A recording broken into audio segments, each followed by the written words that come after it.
Hi, I'm Coral Holmes, and for my second career profile, I have chosen to research applied behavior analysts, also known as an ABA therapist. They are behavioral development professionals who study how environment impacts behavior to help patients overcome a wide range of mental and social challenges.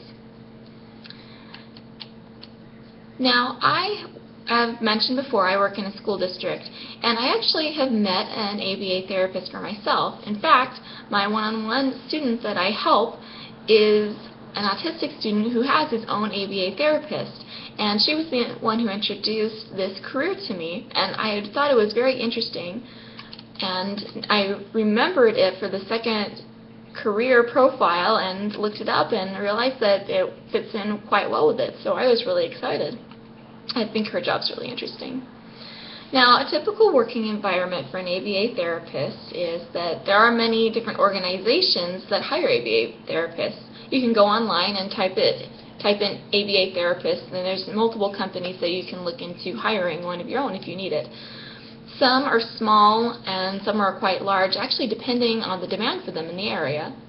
They work with patients with developmental issues, mainly autism, either in a clinical setting or more commonly in the patient's home. Some of the typical stressors that ABA therapists will come across is that they work with people of diverse backgrounds and with diverse special needs. And they typically will be working with sometimes very challenging individuals. Every adult and child is unique and different, and no two patients and families are going to be the same. So the other one is that some families may respond well to this ABA therapist and their methods, and others may challenge or question them. Another stressor is the amount of paperwork that goes along with this career. Detailed notes and legal documents are required and need to be kept up to date. I also learned from the ABA therapists that I met through work is that they have a large caseload and that it can be a challenge to balance meeting all their patients in a timely manner. Some of the typical benefits. During my research, I was actually unable to find a lot of information about that.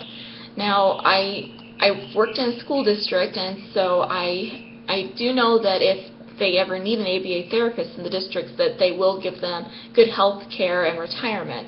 But other places, I am pretty sure it will just depend on the organization. Some of their common job tasks. ABA therapists have to study how environment impacts behavior and to help their patients overcome a range of mental and social challenges. They reinforce positive learned behaviors using specialized techniques that may include reward systems, incidental teaching, pivotal response training, and/or, I have a hard time saying this, milieu therapy. Now, these therapists treat patients based on well-defined interventions and consult with physicians regarding patient status and progress.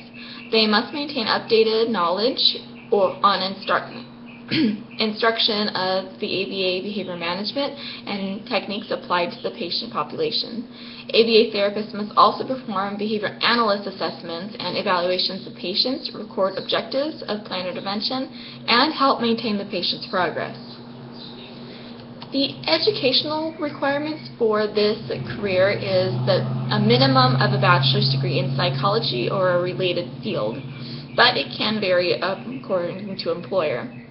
However, most clinical and private practicing ABA therapists are required to hold a doctoral degree. They also work in schools, and those who work in schools are required to hold the nationally certified school psychologist and CSP credential from the National Association of School Psychologists. Now, the usual starting salary for an ABA therapist is about $32,000. An experienced ABA therapist, however, makes closer to $70,000 annually. Just some miscellaneous career information. Behavior analysts began working with children with autism and related disorders in the 1960s. Today, applied behavior analyst is widely recognized as a safe and effective treatment for autism and similar disorders. It has been endorsed by a number of state and federal agencies, including the U.S. Surgeon General and the New York State Department of Health. Overall, the last decade, the nation has seen a particularly dramatic increase in the use of ABAs to help persons with autism to live happy and productive lives. That made me happy when I found out about that. The student I work with one-on-one has autism, and I'm very fond of him, so I'm very happy to hear that he can live a happy and productive life. And the other thing is ABA therapists must be friendly and patient. They must be able to protect confidentiality and privacy. They need excellent interpersonal skills and oral communication. They sometimes need to conduct presentations and write progress reports related to their patients. ABA therapists are strongly advised to read scientific journals related to changes and advances in applied behavioral science, as well as attend required workshops and conferences. They may be required to provide training and supervision for staff and mentor new or junior applied behavior analysts. So I hope that you really enjoyed learning about applied behavior analysts. I know I did. I was very interested when I first learned about it, and I'm excited to know that this is a potential career I could go into. Thank you.